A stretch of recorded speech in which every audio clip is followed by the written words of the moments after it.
3, 2, 1. Sorry I didn't respond for a week. I was in class and then I fell asleep. Assalamualaikum warahmatullahi wabarakatuh. Waalaikumsalam warahmatullahi wabarakatuh. Selamat pagi anak-anak. Pagi Bu. Gimana kabarnya? Alhamdulillah baik. Sudah sarapan belum? Sudah. Belum? Ya udah, nanti ya kalau istirahat makan. Oke. Sebelum kita mulai pembelajaran, mari kita berdoa terlebih dahulu. Dipimpin Allah. Siapa yang memimpin?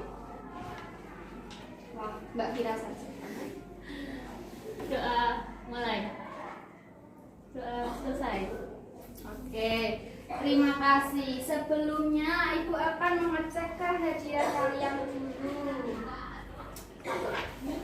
Mbak Safira, itu. Mbak Aprita, Mbak Ningru, Mbak Maulida. Itu siapa Mbak itu?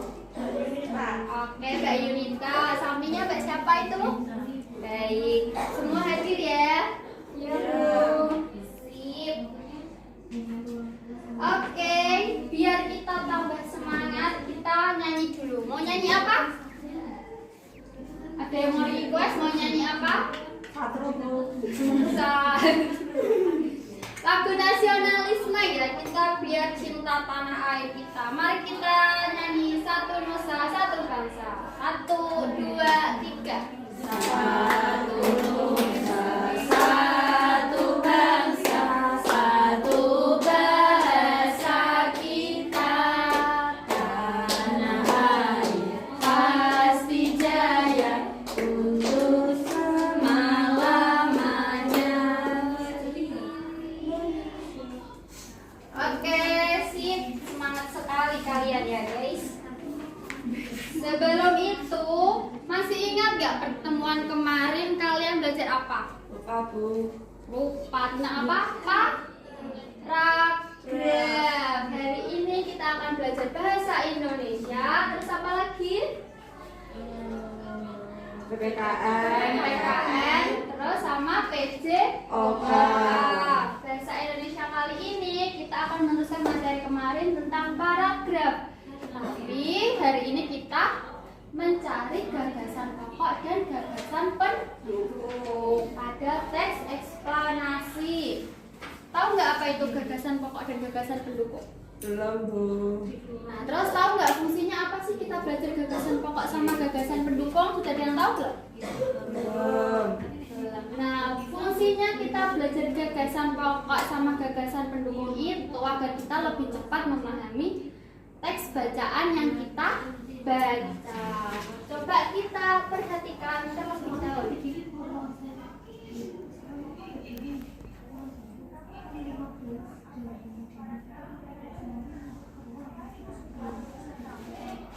Paragraf tentang pengalaman belajar di rumah ya.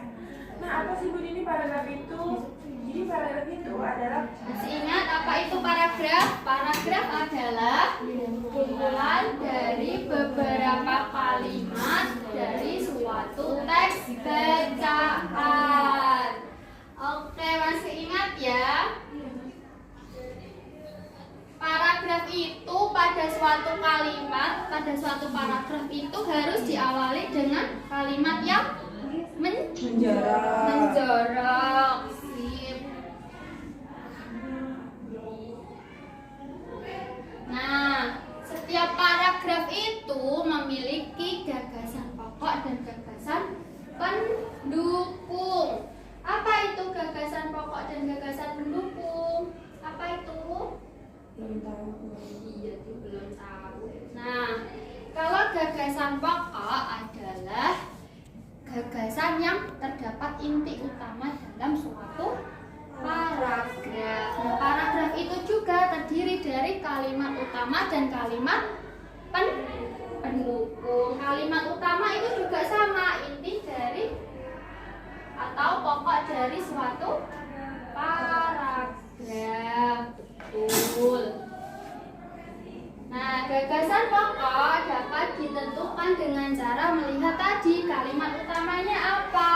Nah, kemudian kalimat utama itu bisa terletak di awal, di akhir, maupun di awal dan di akhir. Bisa disambi ya, lihat LKS-nya. Itu juga sudah ada. Kemudian gagasan pendukung. Apa itu gagasan pendukung? Dibaca. Setiap paragraf gagasan yang mendukung gagasan pokok. Nah, gagasan yang mendukung gagasan pokok. Gagasan pendukung ini dapat ditemukan pada kalimat penjelas. Jadi yang kalimat utama itu namanya gagasan pokok, yang kalimat berisi penjelas namanya gagasan pendukung. Sip. Nah, terus setelah belajar gagasan pokok, gagasan pendukung, kita harus tahu apa itu teks eksplanasi. Ada yang tahu teks eksplanasi itu apa? Tidak. Teks eksplanasi adalah sebuah teks penjelasan yang menjelaskan proses terbentuk suatu fenomena alam, sosial, dan pengetahuan. Ayo diulangi oleh Mbak Prita, apa itu teks eksplanasi? Teks yang menjelaskan proses terbentuknya suatu fenomena alam, sosial, dan ilmu pengetahuan. Ditandai dengan pertanyaan mengapa dan bagaimana, yang menunjukkan suatu proses. Yaitu yang pertama, kalimatnya terdiri dari kalimat umum, kalimat penjelas, dan kesimpulan. Yang kedua, membuat informasi berdasarkan fakta atau data. Ketiga, ada yang dibahas adalah suatu fenomena yang bersifat keilmuan atau berhubungan dengan ilmu pengetahuan. Untuk lebih jelasnya, marilah kita baca contoh teks eksplanasi. Nah, kita baca contohnya di halaman berikutnya tentang polusi udara. Oke.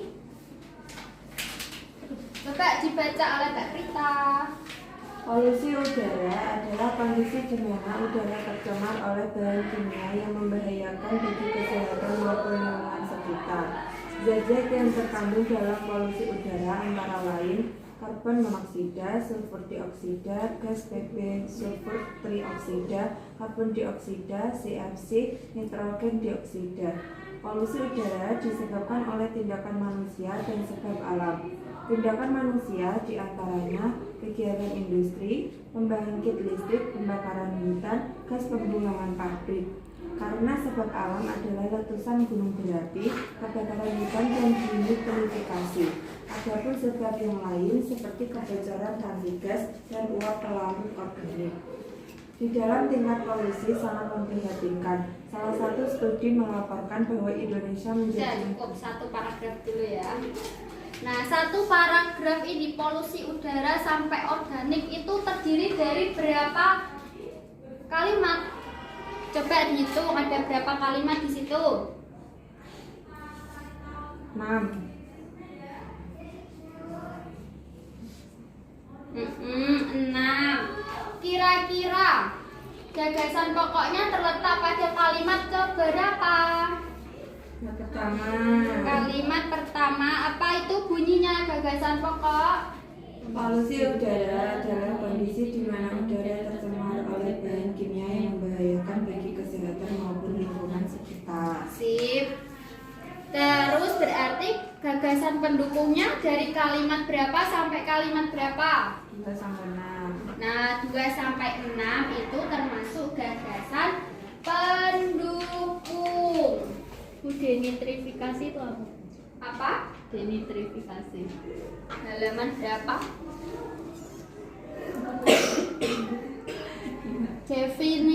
Denitrifikasi itu merupakan salah satu bentuk kegiatan yang merusak lingkungan kita. Oke. Sebab alam waktu itu Apa? karena sebab alam.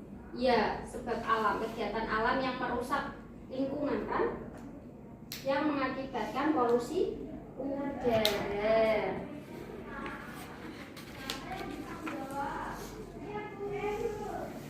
Kalimat umum, kalimat yang terdapat pada gambar berikut berasal. Nah, ini.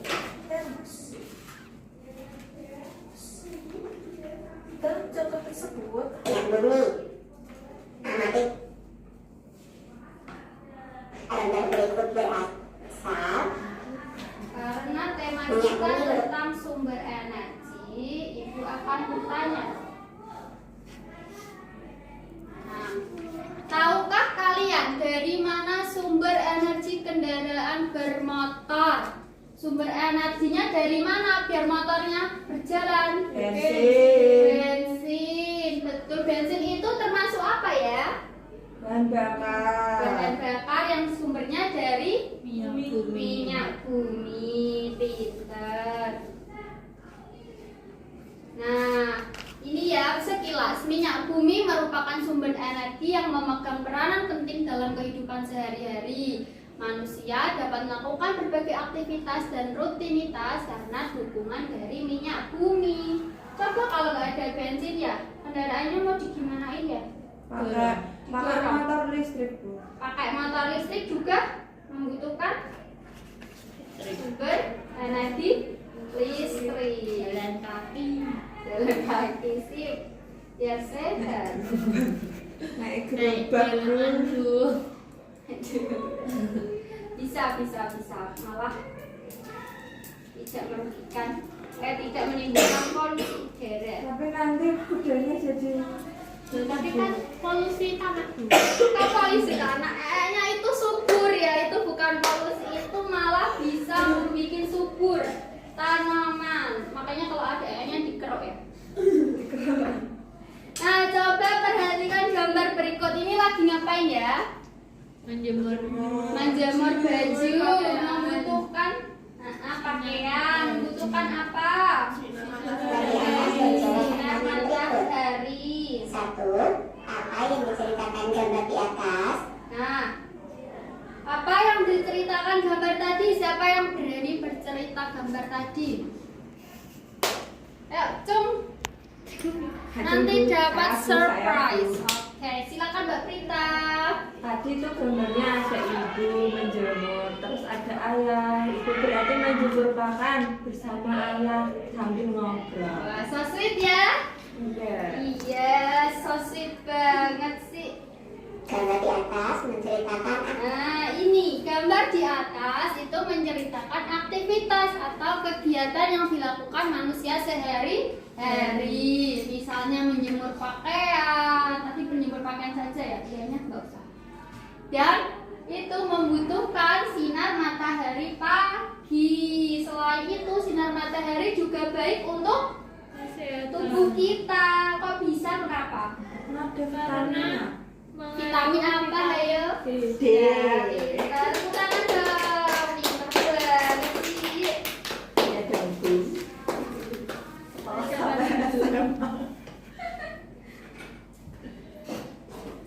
Nah, yang soal kedua.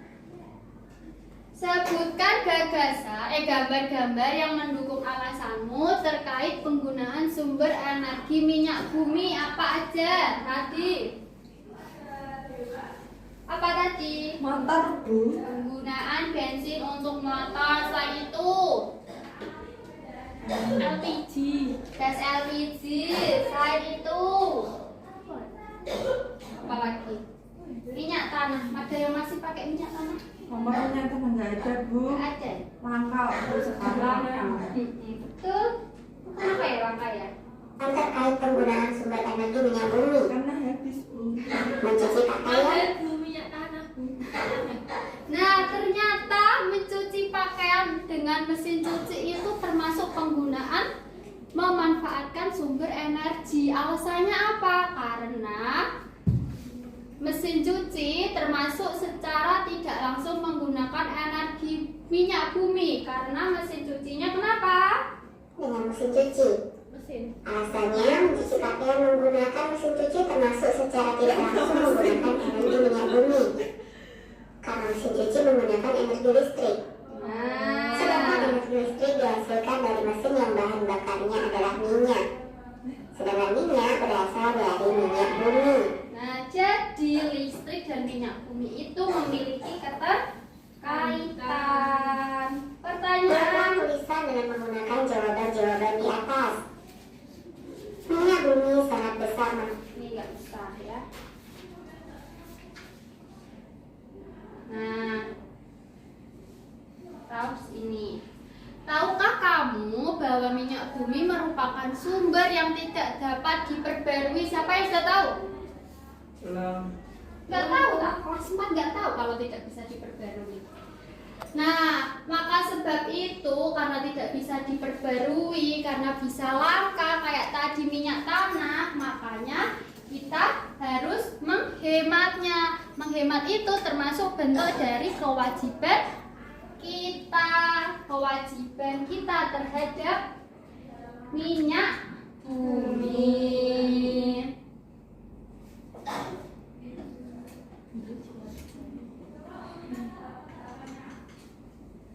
Minyak bumi merupakan sumber energi yang tidak dapat diperbaharui.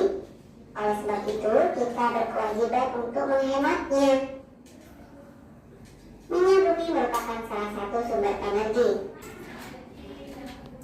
Nah, minyak bumi itu merupakan salah satu sumber energi. Kita sebagai warga negara memiliki hak dan kewajiban atas minyak bumi yang ada di Indonesia. Siapa yang bisa menyebutkan hak kita? Hak itu apa sih, hak?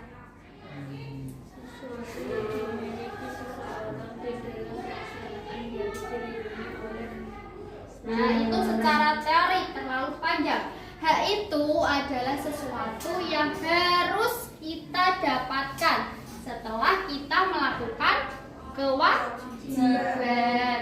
Berarti kira-kira hak kita tentang minyak bumi itu apa ya? Hak pendapatan. Nah, bisa mendapatkan minyak bumi, menggunakan bensin, dan lain-lain sebagainya. Kalau kewajibannya apa ya, berarti? Menghemat. Kalau pergi nggak jauh-jauh amat, pakai sepeda. Kalau cuma 5 langkah dari rumah, jalan ya, biar nggak habis bensinnya. Manfaatkan minyak bumi dalam mendukung aktivitas sehari-hari. Namun,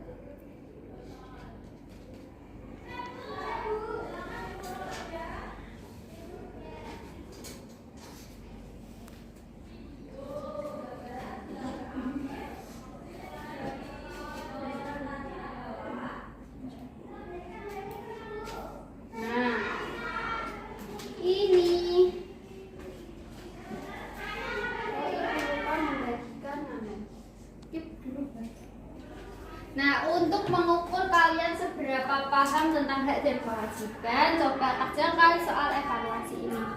Oke?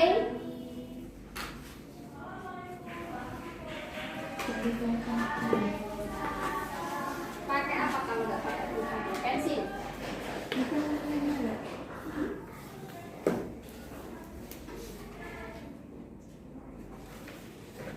Ibu akan beri waktu berapa menit? 10 menit ya, satu soal 1 menit.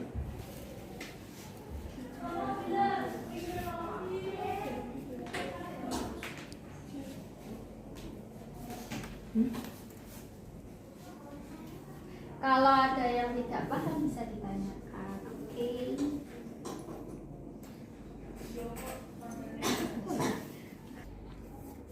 Sudah apa belum anak-anak? Sudah, ibu akan kumpulkan ya. Nah, sip, bagus, terima kasih. Nah, sebelum ke pelajaran selanjutnya, coba peregangan otot. Wah, gimana? Udah peregangan otot? Sudah. Nah, tahu gak sih kalau peregangan otot itu termasuk gerak lokomotor, non lokomotor atau manipulatif? Belum tahu, Bu. Belum tahu ya. Gerak lokomotor itu apa? Coba dibuka LKS-nya halaman terakhir. Dibaca gerak lokomotor itu apa ya? Gerakan berpindah tempat. Contohnya apa? Dari, melompat, memanjat. Kalau gerak non lokomotor itu berarti apa? Gerakan yang tidak disertai disertai dengan perpindahan tempat. Iya. Terus artinya apa itu? Berarti tubuh kita itu diam tapi tangan yang bergerak. Bukan. Tubuh kita bergerak tapi kita nggak berpindah tempat. Contohnya kayak apa? Manasan. Memutar, menggeleng, mengungguk. Nggak mungkin kan dia mengungguk sambil jalan. Oh bisa saja. Terus yang terakhir ada gerak manipulatif. Apa itu gerak manipulatif? Gerak memainkan benda atau alat tertentu seperti bola, raket, atau kayu pemukul. Nah, biasanya itu gerak gerak manipulatif itu mengkombinasikan kedua gerak lokomotor sama gerak non lokomotor. Jadi pas peregangan tadi termasuk gerak apa? Non lokomotor. Tepuk tangan dong. Ayo kita membagi dalam beberapa kelompok. 1, 2, 3, 4, 5, 6, 7. 4 kelompok sama 3 kelompok ya. 4 orang. Iya, 4 orang sama 3 orang. Ayo berdiri, kita bermain bola. Bola apakah ini? Basket. Bola karet, Bu. Di sini 3 orang. Waduh, nggak cukup videoku. Sini. 3 orang. 3 orang. Sini. Ya. Mbak Ijo sini. Ini dari mana ya? Mana pesantren? Mas coklat sini.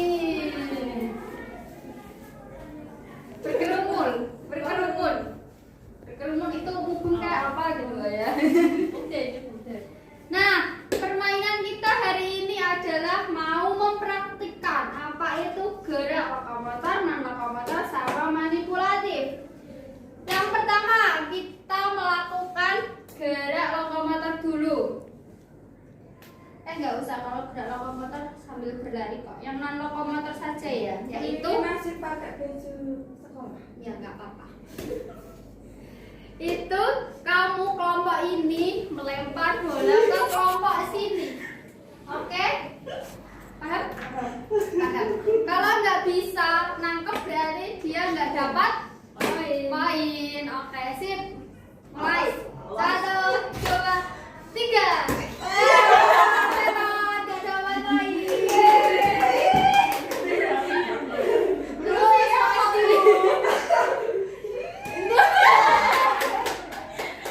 Jangan jadi ajang pembalasan ya. Ayo lagi. 1, 2, 3. Nah, 1. Sama. Oke, lempar lagi.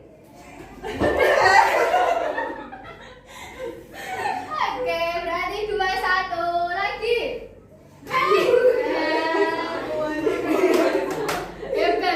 Hebat lagi. Yuk.